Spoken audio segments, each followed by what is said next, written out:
यात्रा आरंभ करने जा रही हूँ। इसमें जो भी गलती हो मुझे क्षमा करें। एक सवाल पूछूं, अगर आज हमें कोई आकर कहे कि तुम आज़ाद नहीं हो, तो क्या हम उनकी बात मानेंगे? शायद नहीं, क्योंकि हमें पता है कि हम एक आज़ाद देश में रहते हैं। लेकिन असली सवाल कुछ और है, क्या सिर्फ देश का आज़ाद होना काफ़ी है? क्योंकि आज हमें कोई अंग्रेज पढ़ाई करने से नहीं रोक रहा, लेकिन बच्चे आज भी अच्छी शिक्षा से दूर हैं। हमें कोई अंग्रेज अपनी बातें कहने से नहीं रोक रहा, फिर भी कुछ बोलने से पहले हम सोचते हैं कि लोग क्या कहेंगे। और हमारे हाथ में मोबाइल है दुनिया से जुड़ने के लिए, लेकिन फिर भी कभी कभी यही मोबाइल हमें आसपास की दुनिया से दूर कर देता है।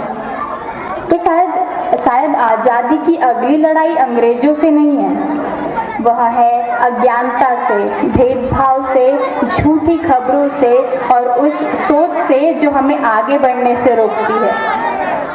हम दुनिया की सबसे बड़ी युवा आबादी होने पर गर्व करते हैं, लेकिन अगर हमारी युवा शक्ति को अच्छी शिक्षा, सही अवसर, रोजगार न मिले तो सिर्फ युवा होना हमारी ताकत कैसे बन जाएगा?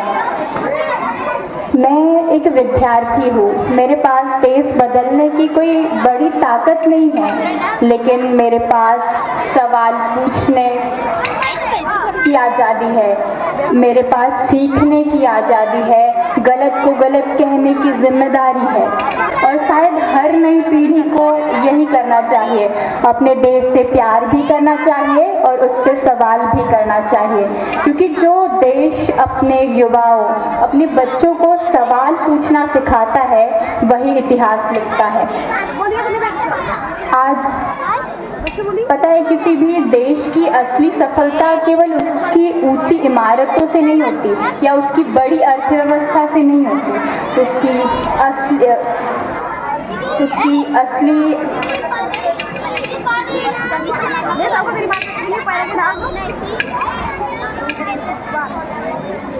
वह इस बात से मापी जाती है कि उसकी तकनीक का लाभ आखिरी पंक्ति में खड़े व्यक्ति तक कितना पहुंचता है।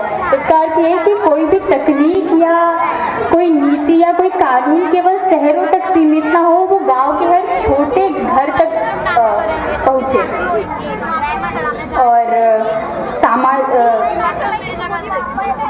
आज हमारे देश में बेरोजगारी, शिक्षा में असमानता, महिलाओं की सुरक्षा, डिजिटल दुनिया में फैलती गलत सूचनाएं, सामाजिक भेदभाव जैसी चुनौतियां हैं। लेकिन मैं इन्हें भारत की कमी नहीं मानती, मैं इन्हें भारत के अधूरे काम मानती हूँ।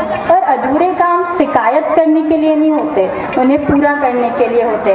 हमें एक ऐसा भारत चाहिए जहाँ विकास की गति भी तेज हो, संवेदनशीलता भी उतनी ही गहरी हो, जहाँ विज्ञान आगे बढ़े लेकिन मनुष्यता पीछे न छूटे, जहाँ अर्थव्यवस्था मजबूत हो लेकिन प्रकृति कमजोर ना हो, जहाँ बेटियाँ आगे बढ़े और उन्हें आगे बढ़ने से पहले किसी की इजाज़त ना लेनी पड़े, और जहाँ देश प्रेम का अर्थ केवल उसकी प्रशंसा करना नहीं बल्कि उसे बेहतर बनाने की कोशिश करना हो। आज हम जो पढ़ेंगे, जैसा सोचेंगे, जिस तरह का इंसान बनेंगे, कल उसी से हमारे देश का भविष्य तय होगा। इसलिए मेरे लिए देशभक्ति सिर्फ तिरंगे को सलाम करने, राष्ट्रगान गाने और रैलियां घूमने से नहीं होगा। अपने काम को ईमानदारी से करने से होगा, देश व देश के लोगों का सम्मान करने से होगा।